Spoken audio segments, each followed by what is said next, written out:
Un plan plage, en fait, c'est un site où on va accueillir les touristes pour accéder à la plage. Et donc sur ce site, qu'est-ce qu'on va trouver? On va trouver un parking pour les voitures, un accès à la plage à travers le cordon dunaire qui est soit bétonné, soit sous forme de caillebotis-bois, pour permettre l'accessibilité de cette plage sans peiner dans le sable.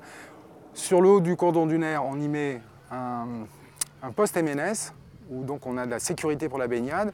Et avec ces trois ingrédients, on va attirer 95% des gens sur ces sites. Les plans plage sont financés en partie par la commune et par le conseil général de la Gironde.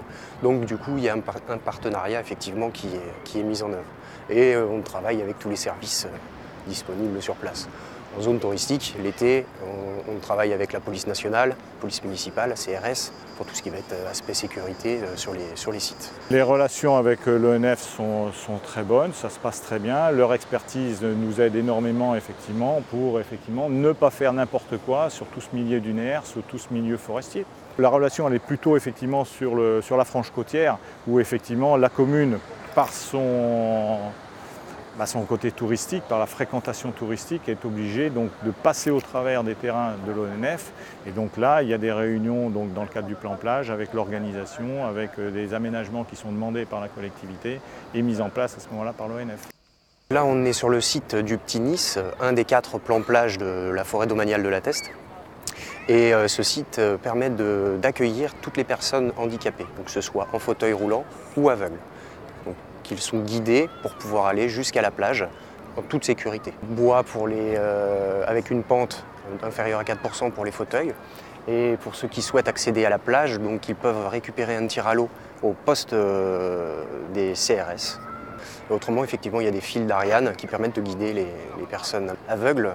Et on a également des panneaux avec des inscriptions en braille. En période touristique, il y a 3 personnes qui travaillent en permanence sur les plans plage, que ce soit du ramassage de déchets à la réparation d'ouvrages qui auraient été cassés. On a quand même beaucoup de dégradation, ça draine beaucoup de monde. On répare les caillebotis. Donc celui-là, c'est un qui a déjà 2-3 saisons. Donc à force, il y a les pointes qui sont rouillées. Donc au passage du véhicule de secours, on a des vibrations remontent. Donc là, on remet des vis, histoire de les refixer. Mon collègue est en train de changer les planches cassées. Celles-là qui sont changées à neuf. Après, une autre particularité de ce plan plage, c'est qu'on a essayé d'aller au devant du public qui vient nous visiter.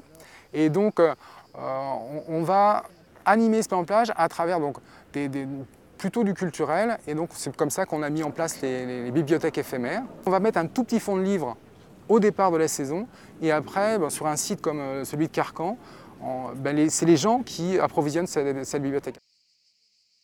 C'est un appui pour les animations et les visites guidées pratiquées avec l'Office national des forêts et les enfants pour qu'ils appréhendent ce milieu d'une autre façon, pour qu'ils le respectent aussi, le comprennent.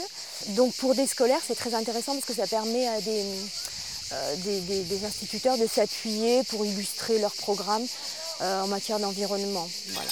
Je cherche juste à leur faire comprendre que ce milieu a été très dynamique et qu'en fait il a été stabilisé par la plantation de la forêt, surtout peut-être par la fixation aussi de la dune, mais que c'est un milieu donc dynamique en perpétuel équilibre finalement.